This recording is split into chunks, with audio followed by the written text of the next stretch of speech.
Coming out of preseason, getting wrapped up last night with really kind of a light day, with 7 days out leading into it. We did our heavy scrimmage work earlier in the week, and with our last major scrimmage the week before that, doing that kind of make sure we are as healthy as we can be. We've got to keep hitting.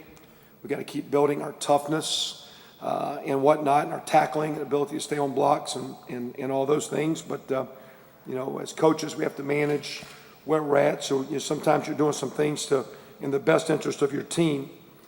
So last night we had a scrimmage format, but it's more for timing and where do we warm up and when do we warm up. And we actually took our guys out that'll be our game captains and had the referee explain the coin toss and what he says. So it was a little bit more for the bells and whistles than maybe it was like, hey, let's quote scrimmage or trying to show things or not show things. It was quote a mock game where we're scripting situations and whatnot. But coming out of preseason, again, I was very complimentary of our team going through the winter. Our staff and our players doing a great job during the recruiting cycle and getting a good class. Our off the field leadership, behavior, academics have been pretty solid in what you like and what you expect. Spring ball was, again, pretty good. When it gets very repetitive, mundane, there's not a game. Thought spring was good. Summer's on your own. We got strength coaches. We had 130 guys here. We're only allowed 105 on our preseason rosters. We had a bunch of new walk-ons wanting to join our team. And those aren't tryouts because as coaches, we can't even be here. But our strength coaches were. I would say the way we practice, it looks like we had a really good summer.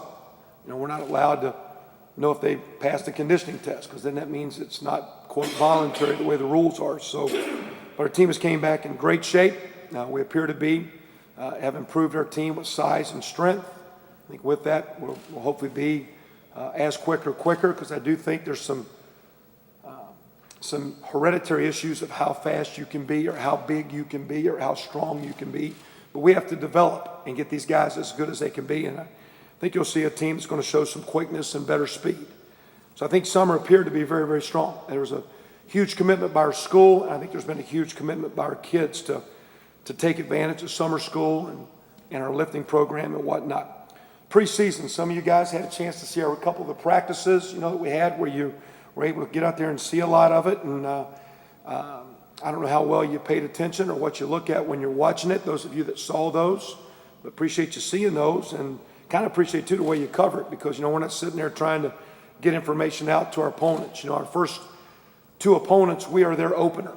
So every bit of information we're given is going to Terre Haute and it's going to Annapolis. Those other people will get your game tapes and all that stuff. So I do appreciate the way you guys covered it because there's certain things that maybe we don't like to be, what plays we're really running or who's looking good or not good. So I appreciate the way you guys kind of saw practice. But what you didn't see on the days that you weren't there was probably what you would have saw the day you were there. I mean, we had some pretty solid, pretty consistent practices. And I said coming out of spring, I wouldn't want to do over.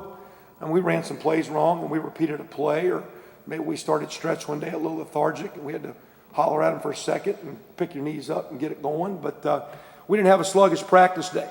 I even had a couple extremely positive comments from scouts being through that they couldn't believe the way we looked and really appreciated the energy of the way the guys were practicing. Again, 2 days is a grind.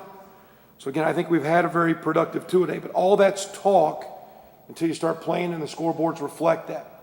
Now, just because I think we've done better doesn't mean we're going to do better. You need now to go out and we get into game mode. And today's the first of now game week, changing gears. So it's a little different sense of urgency and preparation, video preparation, getting your body right, getting your mind right. What's your routine? A lot of people call it superstitions, but what is your routine? What do you do? Where you eat? What pair of socks you like? You name it. Who tapes your ankle? What are you doing to be at your best for those 12, 13, 14 kickoff days? And one of those is approaching at 7:06, coming up on the 29th with Indiana State. But I thought preseason was good. Depth chart, we put it out today. Here's where we are. Again, we're pretty healthy except for the loss of Chase Hubler, who has a stress fracture, has not been with us 1 day of preseason. That'll go through the bulk of the season and will be determined in time does he get back at the end? He's a fourth-year kid, been redshirted, so we will take his best interest into it. Long haul, he's doing well, but a stress fracture is going to take several months, so at best it'll be the end of the season, and maybe it cost this season. Dan Feeney, with a Liz Frank injury that required surgery, will again take the bulk of the season. That's going to be a 5-month kind of deal that you'll get him back January as we get started, February, and probably will be full go by spring. He was a freshman that played. He gets a redshirt year. We're losing a quality player, very good player, but also, again, one of the reasons you do play freshmen, when you do have those deals, this will be his redshirt year. We'll move forward with him. And that being said, we'll need not just someone to come in and play the guard spot to pick it up, but any time as you go through the season, you're going to have, in our sport, a little bit of what I call hiccups or glitches along the way, and your team needs to pick up the slack, coaches and players. So it's just not who Dan Feeney's replacement will be, and we'll talk about that. But other than that, we're pretty healthy. We've got a couple guys that we've kind of had to monitor some of their practice, whether it be, again, I'm coming off a gimp ankle. We've had no broken bones, other than maybe a guy's got his fingers taped together because he's dislocated a finger, grabbing hold of something or whatnot. So we're pretty healthy, and we should be at full force, but depending on how much these guys that we've kind of monitored, how much practice work they get will determine how much you see them next Thursday night. So our two deep is, starting with the offense. We haven't even talked to the quarterbacks yet. So for me to tell you who's going first, I don't know. Don't know if we'll even know till Tuesday, Wednesday, and our routine Tuesday, Wednesday, which is Sunday, Monday, and see how the guys practice. All three have done well. The offense will not change. I've said that. Then you guys have asked questions. Coach says it's not going to change. We're going to do what we do. Now, certain guys have certain strengths. There's certain things that Ted Bolzer does in route running that's different than Casaro. Certain things Cody Latimer does that's different than Stoner. Every player has strengths and weaknesses. But the gist of our offense is going to be what it's going to be. One, we're going to spread it out, but we'll be a little bit more multiple personnel. So I think you might see some more multiple personnel groupings because we do have a little bit more depth at tight end, backs, and we're getting a little bit better fullback play. So you might see a little bit more personnel groupings. We'll still work tempo. Tempo doesn't mean we're going fast all the time. We'll use that as we need be. We have the ability to, and we've worked on the ability to even try to go faster.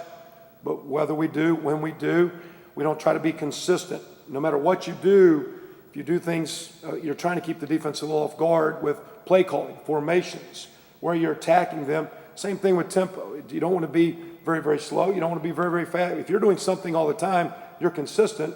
And the more consistent you are with what you're doing, the defense can kind of hone in. So you kind of, pick your spots. But we'll continue to use tempo. We'll continue to spread around. What we've tried to do, it was trying to help the defense, but really to help the offense, we've tried to work on the running game and to be a little bit more physical, and not just for short yardage when it's 3rd and 1 goal line, but just have some balance, some toughness to incorporate play action passing, whether you're, intermediate, deep, moving the pocket, you name it. So we've worked a lot on the running game. Quarterback situation, all three of those guys are very, very good. They're all a little bit different.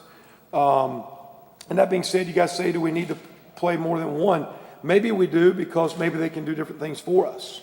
At the same time, we're still kind of evaluating, because no one's been the guy and no one's been horrible. Again, Trey can make some plays with his feet a little bit better than the other two guys. But when he's in, it's not going to be a wildcat offense. We'll throw our deep and intermediate and read our defense and throw our hots and adjust protections, and he's going to play quarterback. And when those other guys are playing, if Cam's in, if Nate's in, it's not going to be a throw-a-thon where it's pass, pass, pass. If it's a play that we need to incorporate the quarterback as a part of the run, we're going to do that.